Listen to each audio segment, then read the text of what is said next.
Balancing the budget, balancing the heart. Samantha and Mark had been married for 7 years.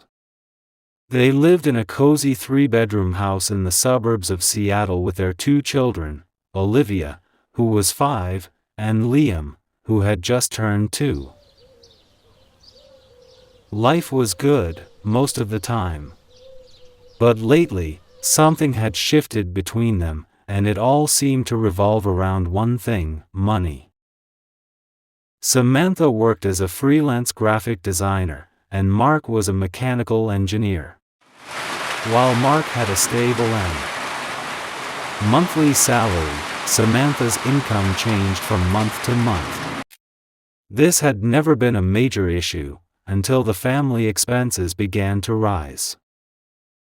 It started with small things. Samantha bought a new blender for the kitchen without discussing it. Mark canceled their subscription to a streaming service she liked without telling her. Soon, their little unspoken decisions turned into cold silences, then full-blown arguments.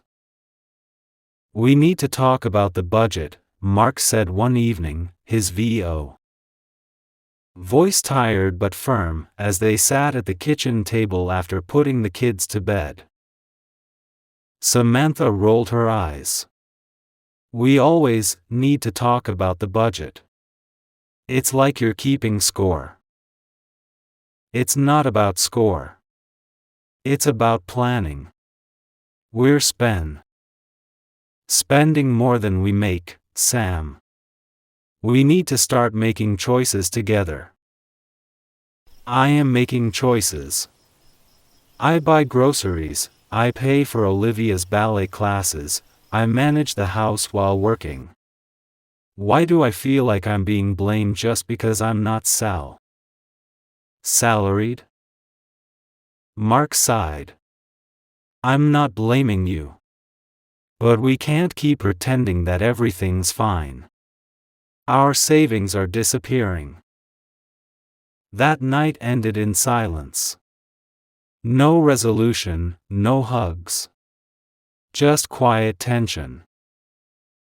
The next day, Samantha talked to her friend Mia over coffee. "Mark thinks budgeting is love," she said. "Like, if I don't sit with a spreadsheet every Sunday night, I don't care about our future." Mia laughed gently. "Sam, sometimes love is spreadsheets.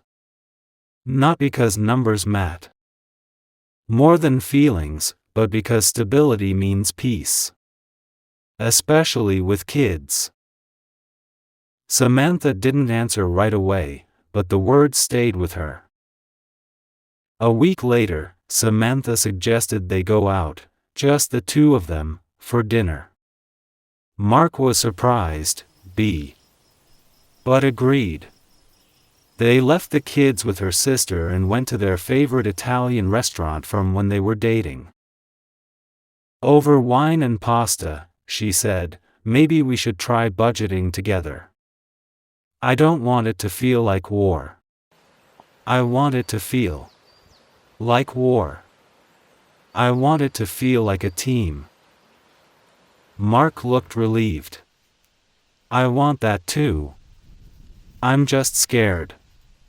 I worry about the kids, the mortgage. I hate feeling like I'm failing." "You're not failing," Samantha said softly. "You're carrying too much. Maybe it's time we both carry it." They started using a shared budgeting app. Every Sunday evening, they reviewed their spending, sometimes over coffee, sometimes with wine. They still had disagreements, of course. But now they had a rule: if a conversation about money started getting emotional, they'd take a break and come back to it later. They even started saving again, a little emergency fund, then a vacation fund. By the end of the year, they weren't just balancing their budget. They were balancing their lives. Not perfectly, but together.